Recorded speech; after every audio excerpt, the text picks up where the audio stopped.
If you're looking for advanced outer hip exercises, you're in the right place. These exercises are designed for people whose symptoms are well controlled and who are ready to return to higher demand activities like sports, heavy lifting, or physically demanding work. Keep your pain below a 3 out of 10 during these exercises, and if they cause a significant flare-up, I recommend returning to the intermediate program before progressing again. Let's get started. The first exercise we'll do in the advanced program for outer hip pain are side steps. This is a great progression from the clamshell you learned in the intermediate exercises. Side steps are a great way we can begin loading our gluteal tendons more aggressively. It might seem simple, but for someone with hip bursitis or gluteal tendonitis, if it's done too soon, it can cause a severe flare-up. So to do a side step, you're going to throw the band around your ankles. You're going to keep some tension on the band, and you're going to pick a target and just go down to your target and back.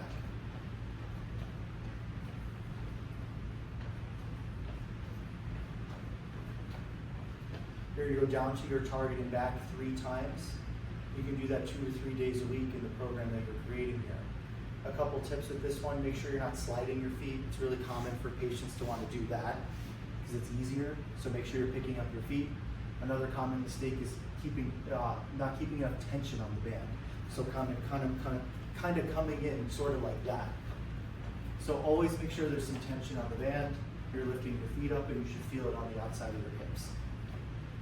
I've included a link in the description below as well for bands if you need them at home.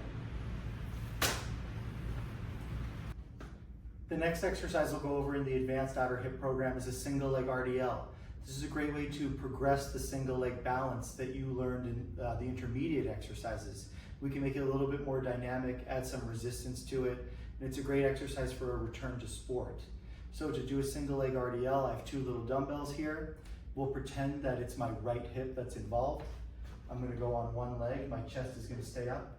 The dumbbells are going to slide along my thigh, just below my knee. I feel that in my hip and my hamstring, and then I'm going to come back up. So chest stays up, weight slides down my thigh just below my kneecap, and back up. A couple mistakes with this one that are common are letting your back round, so you end up sort of like that. You don't want to do that, you'll hurt your back. Or letting the weight drift away from your thigh, so kind of going like that.